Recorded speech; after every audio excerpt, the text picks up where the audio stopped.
Madam యాక్చువల్గా మనం సినీ ఫీల్డ్లో చాలా మందిని చూస్తూ ఉంటున్నాం. మహిళల మీద చాలా వల్గర్ కామెంట్స్ కానీ మెసేజ్లు కానీ పెడుతూ ఉంటారు. సో అవి తీసుకొని మీ దగ్గరికి చాలామంది సెలబ్రిటీలు కూడా వచ్చారు. సో అటువంటి వాటి మీద మీరు తీసుకునే యాక్షన్ ఎట్లా ఉంటుంది? అయితే ఇష్యూ ఇక్కడ ఏమవుతుంది అంటే, ఒక ఇష్యూ రేజ్ అయినప్పుడు వాళ్ళు మన దగ్గరకు వస్తున్నారు.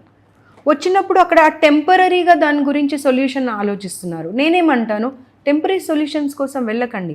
ఒక పర్మనెంట్ స్ట్రక్చర్ అనేది ఏర్పడింది అనుకోండి, అప్పుడు మీకు పర్మనెంట్ సొల్యూషన్ వస్తుంది. అంతేకాని ఎవరో ఒక ఇష్యూ వచ్చినప్పుడు దాన్ని కంప్లీట్గా హైప్ చేయడము, ఎవరేం చేశారని ప్రభుత్వాన్ని నిలదీయడం, కమిషన్లో నిలదీయడం, అలా కాదు. అది సినిమా ఇండస్ట్రీ కానివ్వండి, ఇంకా ఏ ఇండస్ట్రీ అయినా కానివ్వండి, ఈవెన్ పాష్ యాక్ట్లో కూడా ఐటీ కంపెనీస్ కానివ్వండి, ప్రతి గవర్నమెంట్ కంపెనీ కానివ్వండి, ప్రతి ఒక్కరూ ఫాలో అయ్యేటువంటి కొన్ని రూల్స్ ఉంటాయి, కొన్ని రెగ్యులేషన్స్ ఉంటాయి. వాటన్నింటినీ ఫాలో అవ్వాల్సిన అవసరం ఉన్నది. ఫిల్మ్ ఇండస్ట్రీలో మెయిన్గా ఒక కమిటీ ఏర్పడేటువంటి అవసరం ఉన్నది. కానీ ఆ సినిమా ఇండస్ట్రీకి సంబంధించిన పెద్దలు ఇనిషియేటివ్ తీసుకొని, కమిషన్ అండ్ దాంట్లో women and child welfare minister కూడా ఒక member.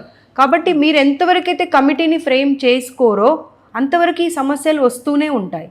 So why don't you go for that? Super.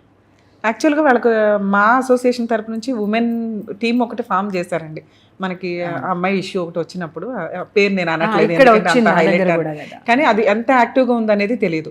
నేను అబ్జర్వ్ చేసినంత వరకు ఈ టీవీ ఆర్టిస్టులు కానీ, సినిమా హీరోయిన్స్ కానీ, వాళ్ళ మీద బాగా వల్గర్ కామెంట్స్ వచ్చినప్పుడే సివియర్గా మిమ్మల్ని అప్రోచ్ అవ్వడమో లేకపోతే పోలీస్ స్టేషన్కి వెళ్ళి జస్ట్ ఆ టైంకి కంప్లైంట్ ఇవ్వడమో చేస్తున్నారు.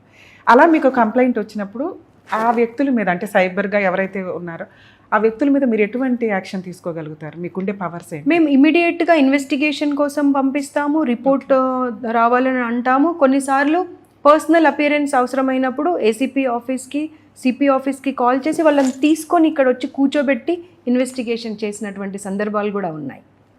కానీ ఇండస్ట్రీలో కూడా కొంత వల్గారిటీ తగ్గాలి.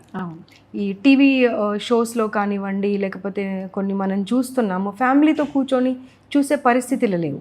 సో ఆ డ్రెస్సింగ్ కానివ్వండి, లేదంటే మాట కానివ్వండి, ప్రతిదీ కొంత మార్పు అనేది రావాలి. అది మీరు అన్నట్టుగా మా అసోసియేషన్ వాళ్ళు ఇనిషియేటివ్ తీసుకొని ముందుకు వెళ్తేనే అది జరుగుతుంది.